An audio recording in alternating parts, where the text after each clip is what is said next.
Greetings, everyone. This is Payman Lorenzo, your host for the Leaders Without podcast. I have a very special guest, Khierstyn Ross. The best way to introduce her is she's the absolute queen of Kickstarter. She's been in the business for God knows how long, even before Kickstarter started.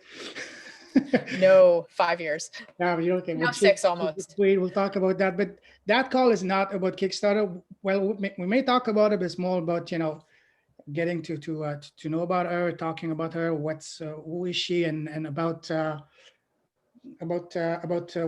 what she represents and what she's really passionate about. Because this is about not only building a business, but building a business with a heart, and that's what we're trying to do here to build a community, to bring together ethical entrepreneurs, and honestly and obviously, Khierstyn is one amazing entrepreneur with a an ethical entrepreneur with a heart. So without any further ado, thank you for being here, Khierstyn. It's a pleasure to have you. Yeah, same with you. I'm really excited for today. So thanks for having me. And hello, everybody. Yeah. And I think that's awesome is that we both happen to be in the same city in Toronto. So that's amazing. Yeah. Like, what are the odds? We just discovered this today. I know. And it's been, that's another good thing. So for people that don't know you, who's Khierstyn? Tell us a little bit about you, your story.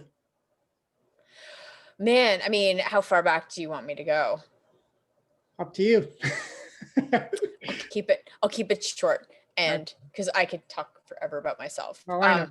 Well, yeah. So, okay. Well, I today help people launch brands using Kickstarter. So you could say I'm an e-commerce consultant specializing in Kickstarter today, but I didn't wake up one day, decide I wanted to be this Kickstarter queen or wanted to be a Kickstarter specialist.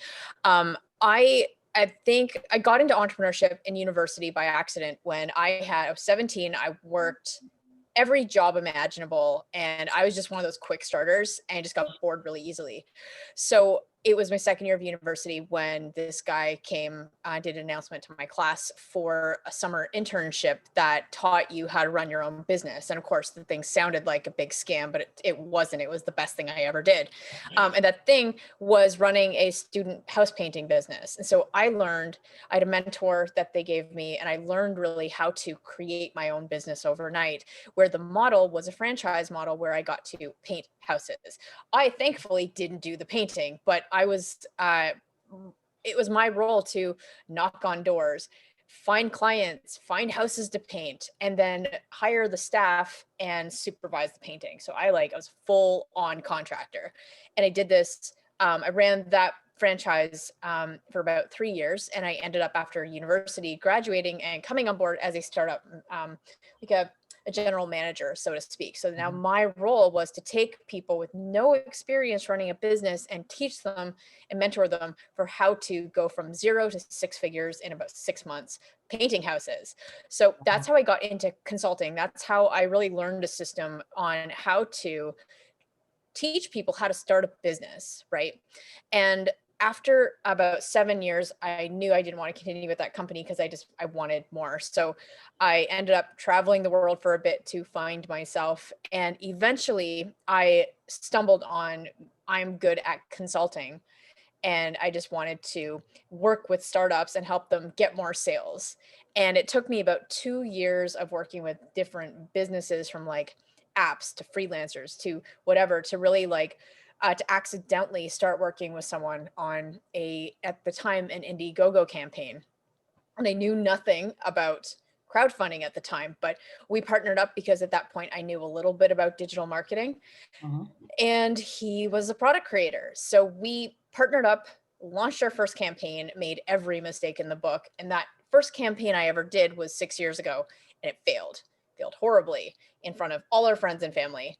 And that was my first real dose of failure. But when we looked at why we failed, it wasn't the product, it was actually the execution of the campaign itself. And I tell this a lot in terms of my coming of age story with Kickstarter, but we ended up relaunching that product a few months later and it went viral. We ended up raising $600,000 with 5,000 pre-orders for it. And since then, I never wanted to do another crowdfunding campaign, but I started doing talks in Toronto about how we went from a failure to a viral sensation. And lined up another product that actually I was super passionate about, but I was like, oh, I think it was a fluke, imposter syndrome. I don't know if I can help you guys, but let's just do it. And so we launched like my second product thing raises $350,000. And it just, at that point, I start getting leads for crowdfunding campaigns. And I was like, wait, I think I'm onto something.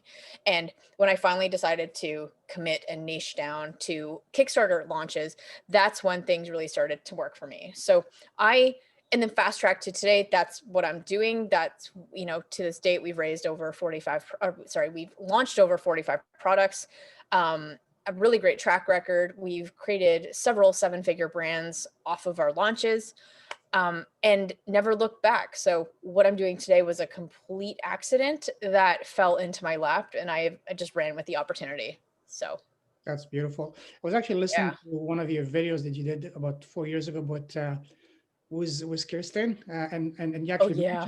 you actually mentioned that your first campaign you raised 17,000. Your goal was what, $50,000, and you Yep. mentioned the main reason why you guys failed was not a product, but because it was you didn't have a community and audience. Yeah, So that was it. so how big would you say an audience is to someone that wants to launch a successful business, especially especially in crowdfunding campaign? It depends on how much you're looking to raise. Mhm. Because if you only want to sell 20 units of something and raise $2,000, you could do that through friends and family. Exactly. If Yeah. you want to raise $1 million, you are looking at having a list of like 40, 50,000 people and investing 100,000 plus into that launch. Mhm. So I think if you want to talk in terms of average of what you're looking to do, I think that if the average campaign you want to raise between 40 and 75,000, you want to have about 10 to 20K to put into it in marketing because there's a video, there's audience building, there's product photography you need to consider and stuff. So I would say on average 10 to 20K for around raising a yield of like 30 to 75,000 should be like on point. But it totally depends on your situation and ultimately what is the outcome you want, because the bigger your launch goals, the bigger your audience. Sure. Mhm. So What would you say is the most effective way to build an audience? yeah, there's actually not one right way to do it. It's a combination of organic marketing and ads, I think.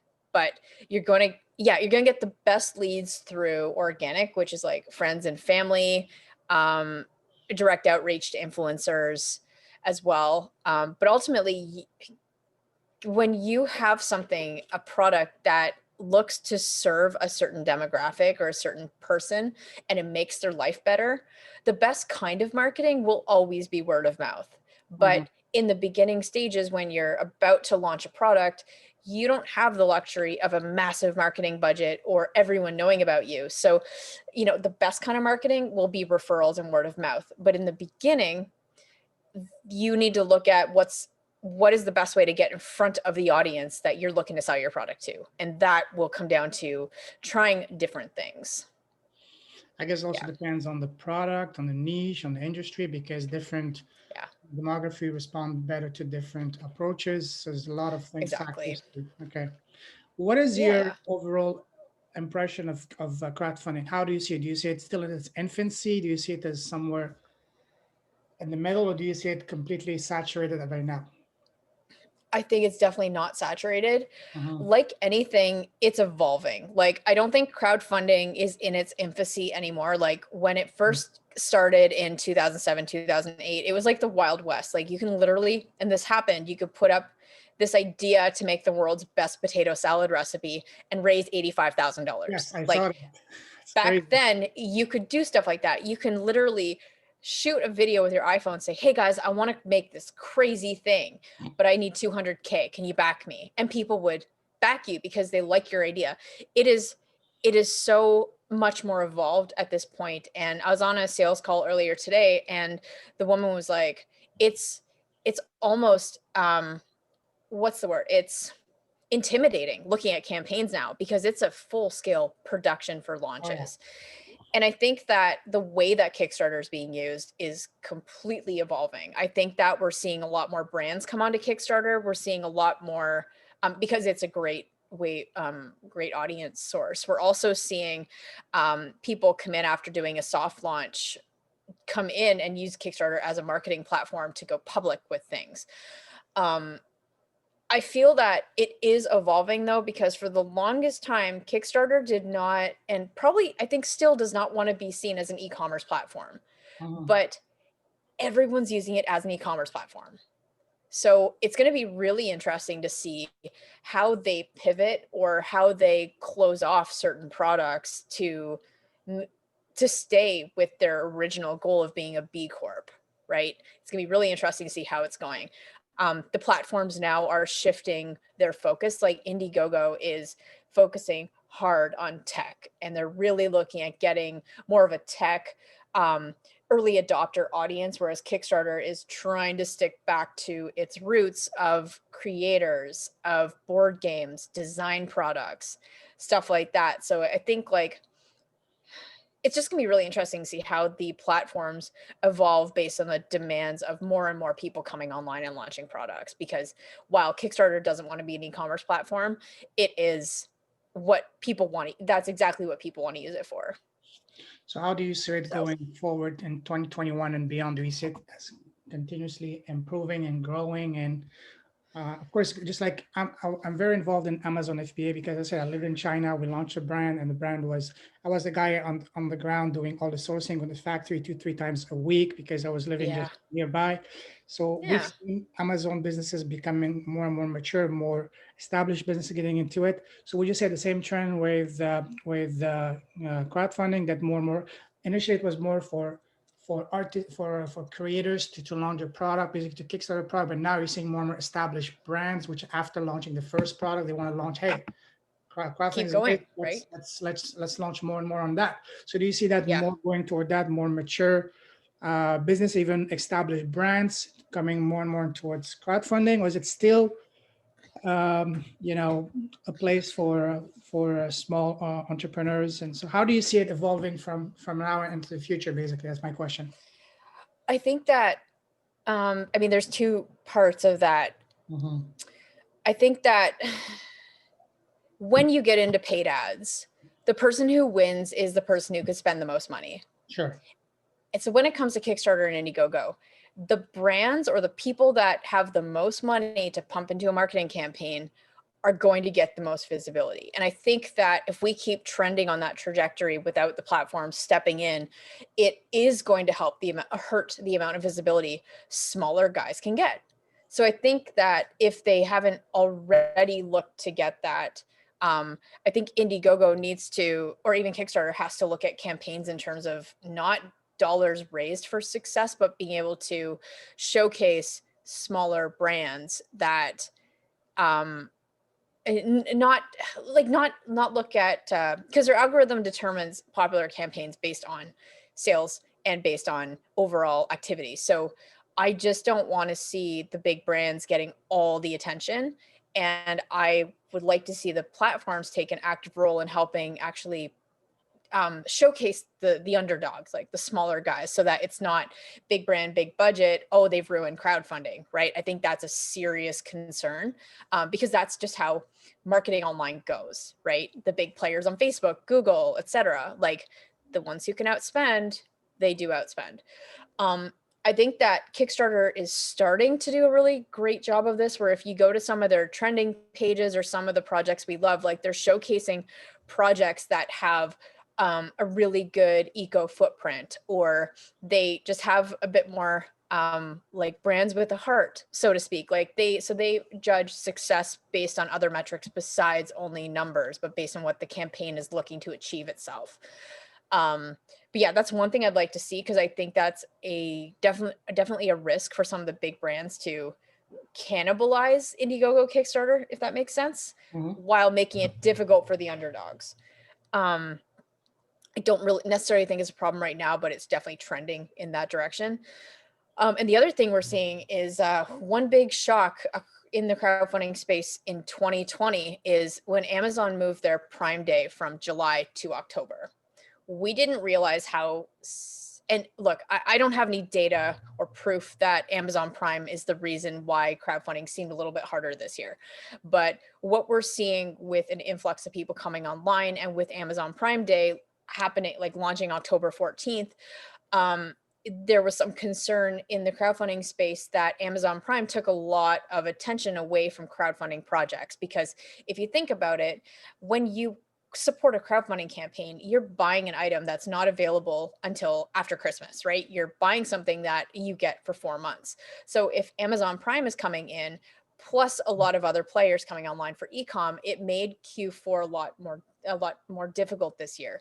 So I'm thinking for 2021, what's going to happen is like launching in Q4 was already almost too competitive. I feel that our window for when we can have big launches needs to be shifted completely away from Q4, so that we're not competing with Amazon and we're not competing with other e-com spend for Christmas, right?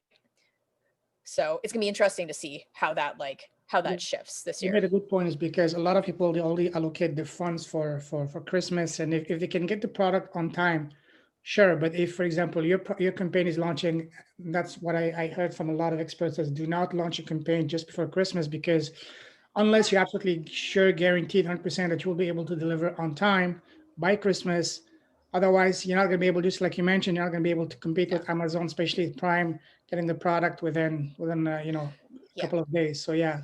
So what was I about to ask? I was about to ask a question on, oh my God, you said it. Okay, so it's interesting. Have you seen any I've noticed two different trends. For example, this year for Amazon, it's been absolutely crazy. Every month has been Q4.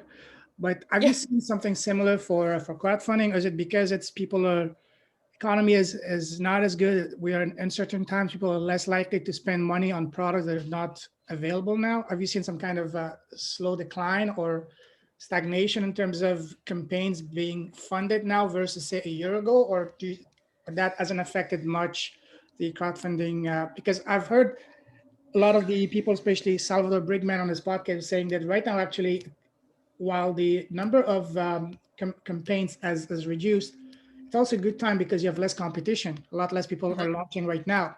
So would you say that? So I just want your thoughts on that. Do you think that currently the current situation has affected crowdfunding, or not really? I think it affects it differently than you think. I think that crowdfunding is busier than ever, is what I think. And here's why.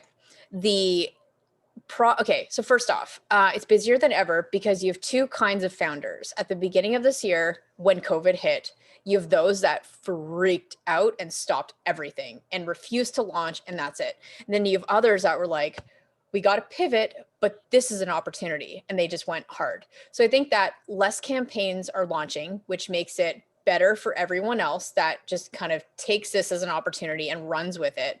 But also, if you look at the kind of products people are now launching, that has shifted to what is selling today. What is selling today are masks, obviously, things to sanitize around your house, things to keep your kids busy, the self-entertainment devices, charcuterie boards, like the certain kind of products have come out of the woodwork as mass demand because lifestyles have changed. And I think that product creators are smart and keeping up with what consumers want. So I think that because the kinds of products have shifted through strategically, that's why you have less competition and way more motivation for consumers to buy certain kinds of products that are now launching. So that's why I think crowdfunding is busier than ever.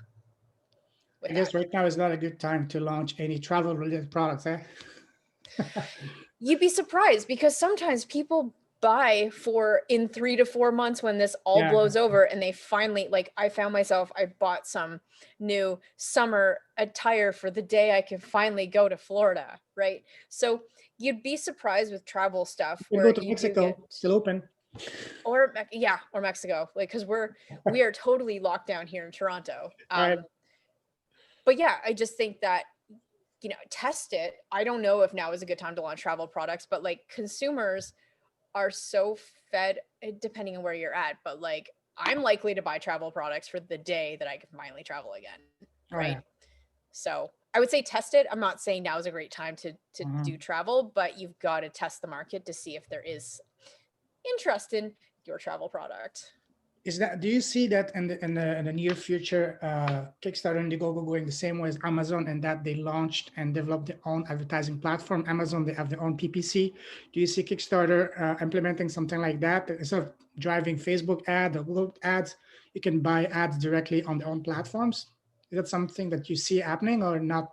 Doesn't apply Yeah, because like they don't want to see themselves as an e-commerce platform.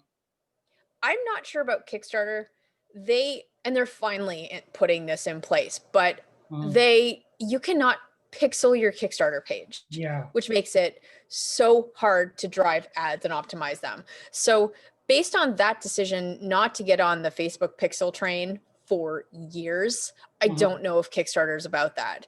But Indiegogo, when you work with them, they have tested different initiatives in the past where they can monetize newsletter spots. So if you are performing in their newsletter, where when you're trending on their site, their algorithm will automatically put you in their newsletter.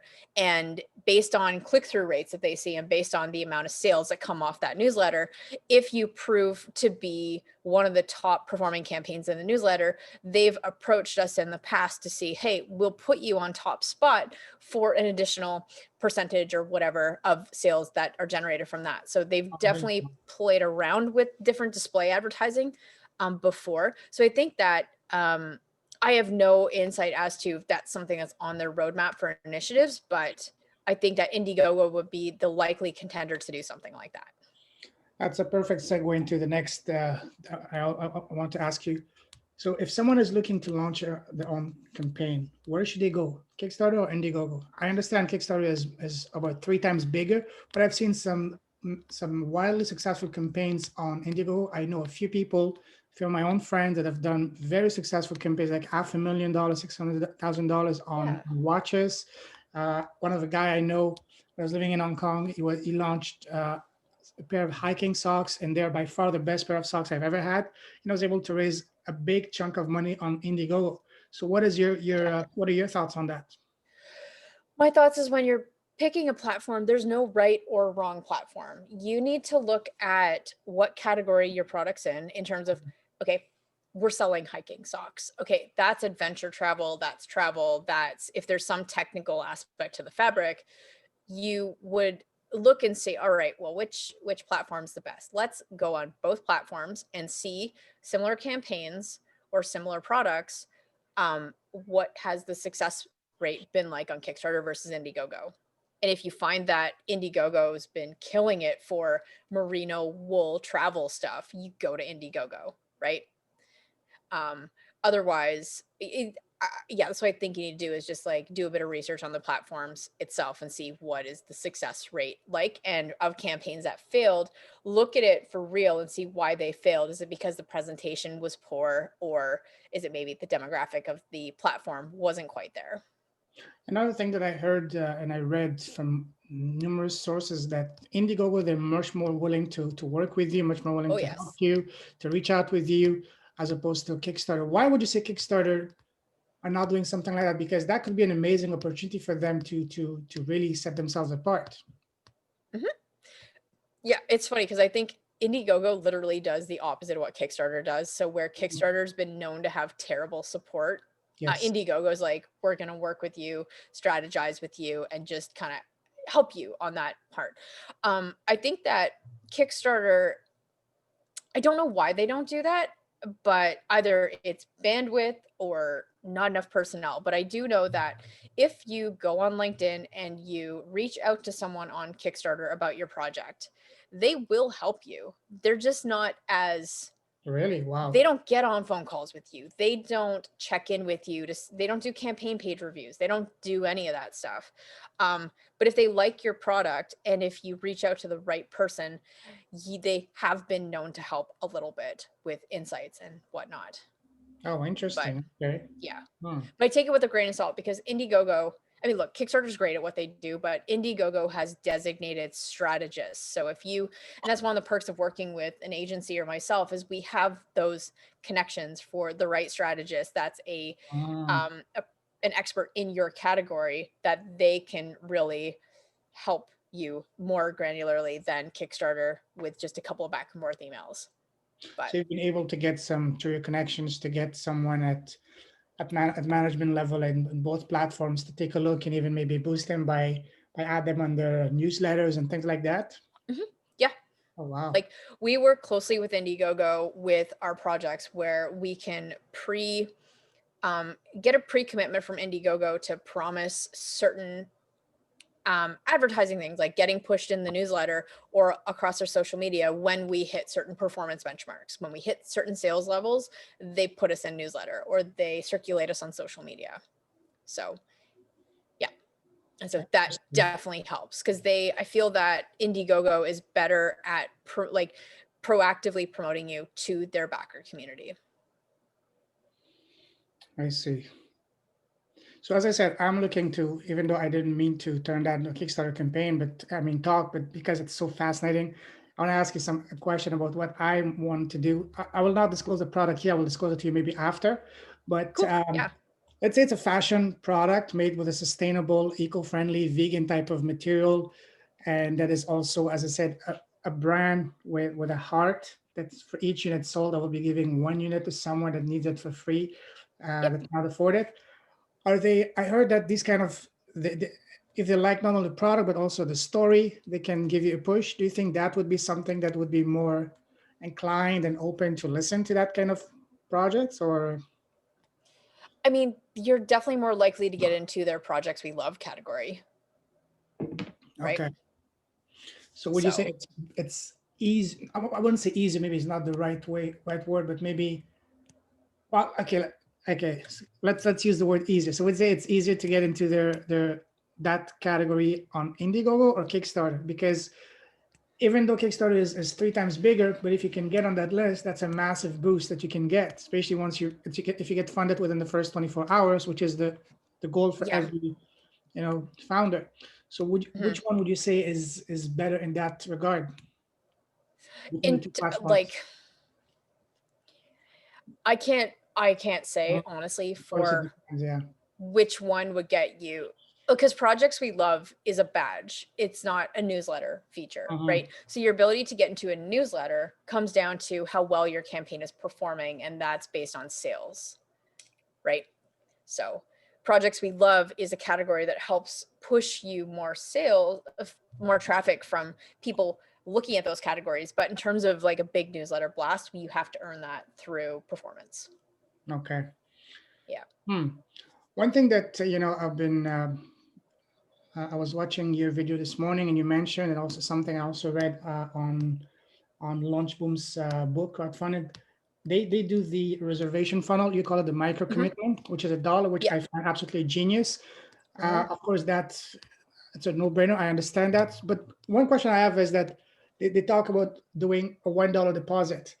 Why not make that a $5, $10 deposit so at least it can cover some of the ads? What are your thoughts on that? I think that if you try to monetize your ads up front, you are leaving a lot of customers. Mhm.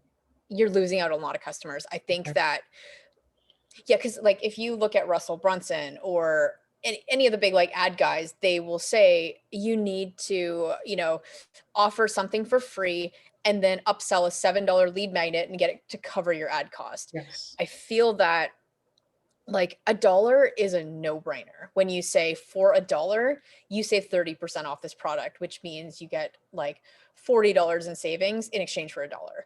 I think that um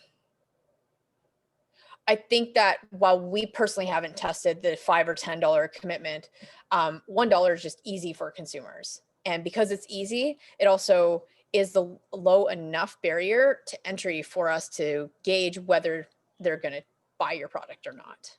So I think that if you jump up to $10, you're drastically decreasing the number of people that will follow through and pledge $10. Sure. Sure. And yeah, Yeah, I guess it's all about psychology. Just the fact of them taking the credit card and putting the information, that alone is like, hey, It shows, even if it's a $1, it's a massive psychological commitment. Okay, I understand that. Cool, awesome. Yeah. What would you say is the biggest challenge that founders face at the three crucial stages of a campaign? First, before launching, during launch, and after launch. Let's start first with pre-launch. What would you say is the biggest challenge they face? The biggest challenge they face is getting started, I Mhm. think. Yeah. I can speak on that myself because even though I'm not a newbie to e-commerce or anything, I'm absolutely overwhelmed by everything that I have to do, especially that I'm the only person. I don't have a team around me. I don't have a partner or anything yet, even though Mhm. I could get some partners, but I'm not sure yet. So yes, I understand that there's so much to do, so much to do. It's really Yeah. can be paralyzing at times. Yep. So getting started, because it's, I mean, the amount of people I talk to that can go through the hoops of getting 17 prototypes, finding a manufacturer and putting in an order of inventory, and then ordering that inventory and then having it in their house. And the day they come to me and they're like, great, ready to go. And I'm like, why did you do all that without like validating your product? They're like, because the steps were easy. I knew what to do. Right. But then it's like, all right, let's market this thing. They're like, I don't, and they're so overwhelmed by, well, how do I get people onto a wait list? How do I market? I've never marketed before. What if people don't like it? So there's the mental hang up of what if this product isn't good enough? What if it's going to sell? That's like stopping you. But then there's also like, I have so many options for marketing that they're paralyzed. So literally getting started is, I think, the hardest thing for people to do. And then once you're going, it's like, you keep going. Right.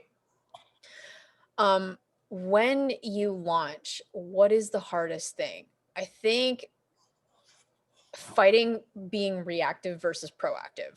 Mhm. As soon as money starts coming in, I remember my first two, three, four campaigns. I would have the app on my phone and I'd have notifications on whenever a new sale would come in. It was like ding, ding, ding. And literally for days, I couldn't focus. So I was literally running around with my head cut off because I didn't know what I should do to get the biggest payoff. I didn't know if I should just sit on social media all the time or be in the inbox. So because when you're live, you have so much to do and you're also panicking because you've got to get the sales coming in.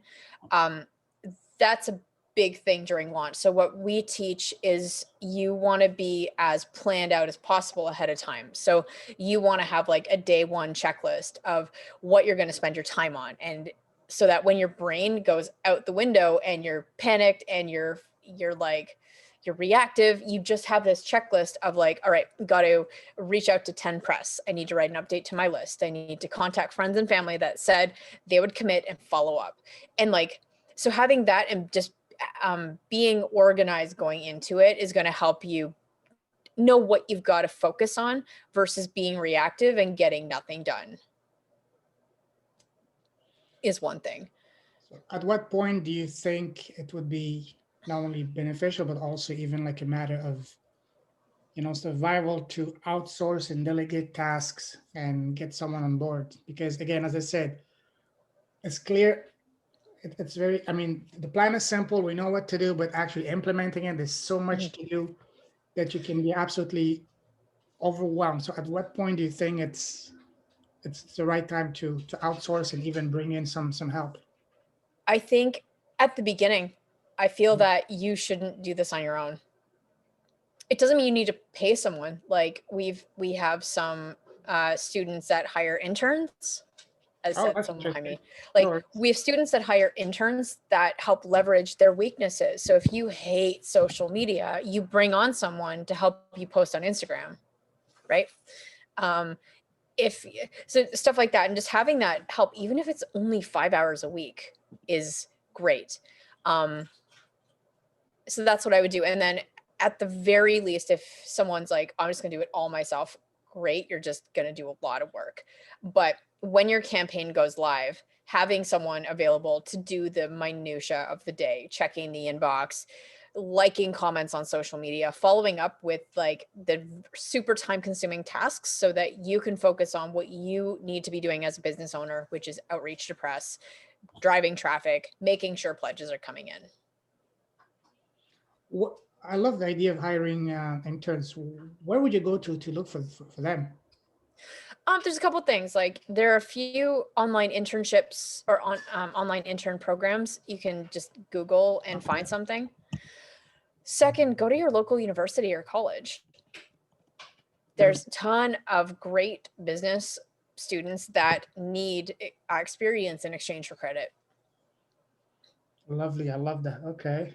Yeah. I'll definitely get into that. Okay. Awesome. Um, okay. Um, Yeah. and post launch, what would you say is the biggest challenge that founders face? During the launch or after launch? Post, after. Once it's After. launched. Yeah. I find that like they got really good at lead generation Mhm. before launch. After launch is when they have to learn to sell the product. So I think that's the hardest thing, is keeping the momentum going. And making the transition from a successful crowdfunding to an actual sustainable e-commerce Business. business. Yeah. Because the business doesn't stop once the funding is over. That's actually the start. Yeah. Like one thing that's super common that we deal with is like after Kickstarter campaigns of people, delays. So I find that the day that you start selling on Kickstarter is the day that you have to keep selling. So you should, as soon as your Kickstarter is over, you should have in demand or a pre-order store set up on Shopify, and you need to keep going, and you need to split your time between focusing on fulfillment and focusing on sales. I find that a lot of founders are burnt out after 30 days, and they are just like, they go into production mode and Oh, yeah. they are like, I'm going to sell in 4 months when we're finally selling again. So you don't want to do that. You want to keep the momentum going. So I believe a strong launch and transition is about having a balance between actively selling and production. And so I think that balance and just really stepping into an e-commerce business owner and what is required to drive sales is difficult for people. Okay. And in terms of, it's become almost an art to set your goal, because at least Kickstarter is an all or nothing. So if you don't reach your goal, Mhm. let's say you want to raise 100,000, but if you put 100,000, you only get 87,000. You got nothing. So Yep. is there like some kind of how do you determine what to be the goal that you want to reach? Because I mean, the easiest thing to do is just put it as low as possible to get at least the first few samples, say $10,000, just to get the project going. This way you Mhm. can get funded, and within 24 hours, especially if you sell a $200 product, that's only 50 people, which is not very difficult to reach, and to get Mhm. all this organic juice and love from the platform. But how do you determine basically how much to be the goal to be? Is it something that's going to depend on what is your overall goal, or is there any fast rule of Yes. thumb, or So it depends. When you set goals, there are two goals you're setting. You're um, setting your public Kickstarter goal, which is what your campaign is based on. But then there's the real goal, which is how much you actually want to raise. The mhm, reason there are two goals is because of Kickstarter's algorithm. So the higher your goal, the harder it's going to be to hit. And the harder it's going to be to hit, you're not going to trend on Kickstarter because the algorithm will pick you up based on performance. So that means overall sales against your what percentage funded you are, right? So there is an art to the goal because you have to set the goal lower than what you really want to raise so that you have a chance of tapping into the algorithm and getting funded, right? So setting your public goal comes down to a couple of things. You don't want to set it so low, like $500, that it's a joke, because why are you crowdfunding if you only want to raise 500 when you really want to raise 150, right? But you want to look at what your absolute minimum that you need to hit is. So hardware products are a great example because hardware products constantly need to raise multiple six figures to get mhm. into it. But if you have a campaign that says I want to raise 500,000, that's just not going to get funded, right? But if you come in, which most of them do, they come in and say want to raise 25, 50,000. So why they're able to do 25 or 50 is because a lot of these hardware startups have backup capital. So they know that let's just put a number that looks good, that covers our base costs, but we know that if we really need $500,000, we already have that backup funding available. So we're using Kickstarter for a marketing platform. But coming down to how low is too low, I think that you need to set your goal as low as possible, as to not shoot yourself in the foot because if you set your goal at 12,000, but you really need 25. If you only hit 13,000 in sales, how are you going to deliver that product? So you do have to look at your minimum viable raise to do that. And then that's going to be the number you put on Kickstarter. Mhm. And also, you mentioned that we can always raise the goal once we have, let's say for product number 2 or 3, once you have an existing audience of responsive people, then in that case, it'll be much easier for you to reach higher goals. So that makes sense as well. Exactly. Okay, if for example, if a business has a mission and a purpose, let's say you want for each product, I will do this. How much would you recommend to emphasize on the social aspect of the business? Because again, it's not a charity, but it's a business with a purpose. So would you put the good side of it front, side and center, or would you mention that just casually? How much exposure do you want to put that on your Kickstarter campaign and on the page, basically? Casually. So Casually. here's what I'm thinking. You have a product that one of your main brand ethos is like, it's sustainable. Okay, let's just say your product is a t-shirt made with all vegan, all natural, right? So you, as a selling point, you say, we sell the world's softest vegan t-shirts that are sustainably made. And that's part of your value proposition, right? And that's just enough for the right people to identify with your product. But if you then say 10%, is it like 10% of profits will go to some charity? Is that what you're asking? Or is it more like, for example, for each unit, I will give 1 unit for free to someone that needs it but cannot afford it. got it. Okay, cool.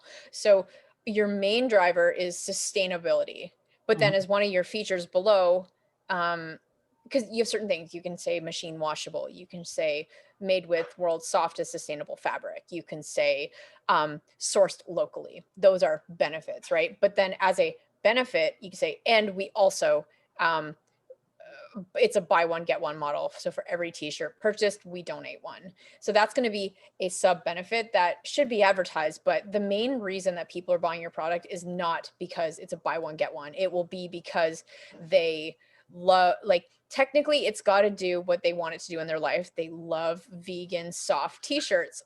Awesome. That's the main thing. But they also want to only make sure they're supporting sustainable fashion brands.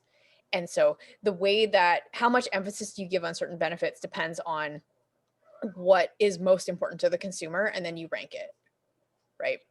So I cannot put on, for example, on my whatever the slogan or the title, let's raise enough money to give, for example, the gift of clean water, for example, to 1,000 people, for example.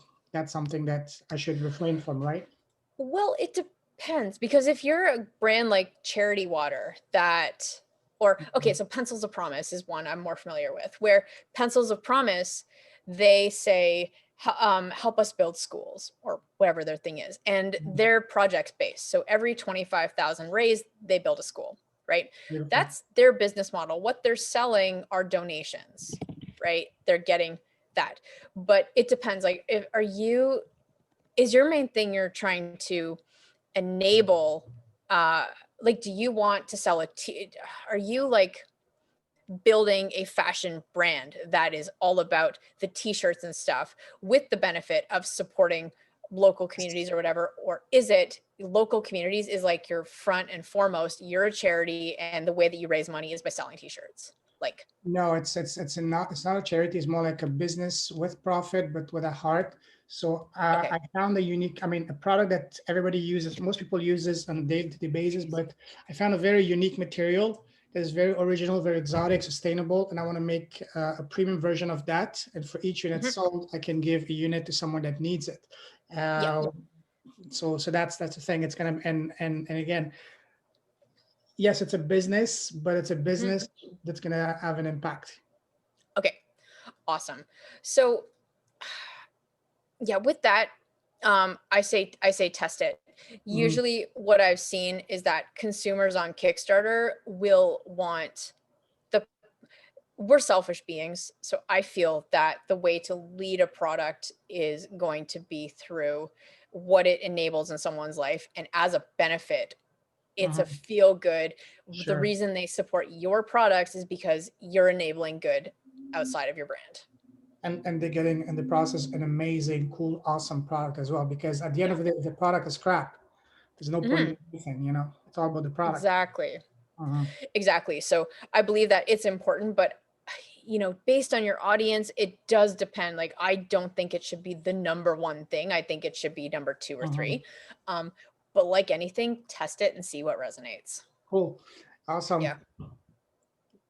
The topic of our podcast is leaders with a heart, which is basically ethical entrepreneurs who are not only creating successful business but also having an impact. What cause Yeah. would you say, Kristen, that you're very passionate about? Me personally, I am okay. I'm really passionate about enabling entrepreneurship. So, like, we want to enable or empower entrepreneurs through financing, through tools, through resources. Like, that's my jam, is enabling people to step outside of their comfort zone and like build a life that they want. And so for me, that is through building a business you love. So you can quit your job. So yeah, that's for me. It's enabling entrepreneurship. That's awesome. Yeah. Um, Let me ask you a couple of fun questions to end this. Yeah. So, for example, when you were growing up, you know, we always get the question. So, what do you want to do when you grow up? So, what did you want to go when you were, say, a teenager and all that? What was your goal? I wanted to be, I want to be for a while. It was all over the place. Like, when I was 9, I wanted to be Sailor Moon, and then that was just didn't happen, honestly. And then, like, when I was a teenager and I started to get good at science, I wanted to be a doctor. And then oh no, that's not true. That's not true. Oh man, if I have to pick one, I wanted to do forensic analysis for CSIS. That's Nice. what I wanted to do. But then I went and did lab work in university and was like, I'm not built for this. And then I discovered entrepreneurship at the same time. So yeah, I was all over the place. I kind of gravitated towards what I was good at the time. But then when I got into it, I'm like, I freaking hate this. So, but then I found my passion by working with people. So Cool. Awesome. yeah. Um, if you could go back to your and meet your 18-year-old self, what number one piece of advice would you give yourself, knowing what you know now? Just have confidence and go for it. Go for it. Okay. Just go for it. Yeah. Cool. If you could interview yourself in your own podcast, what would be the first question you would ask yourself? The current you. Why are you doing this? Expand on that, please. I think that um, a lot of people just build forward and they don't really pay attention to what they're building or why they're building it. And I think that you need to know that, because on the days when things are really hard and you don't want to work and you want to quit, you have to be able to go back to basics and remember why you're doing this. What's So your why?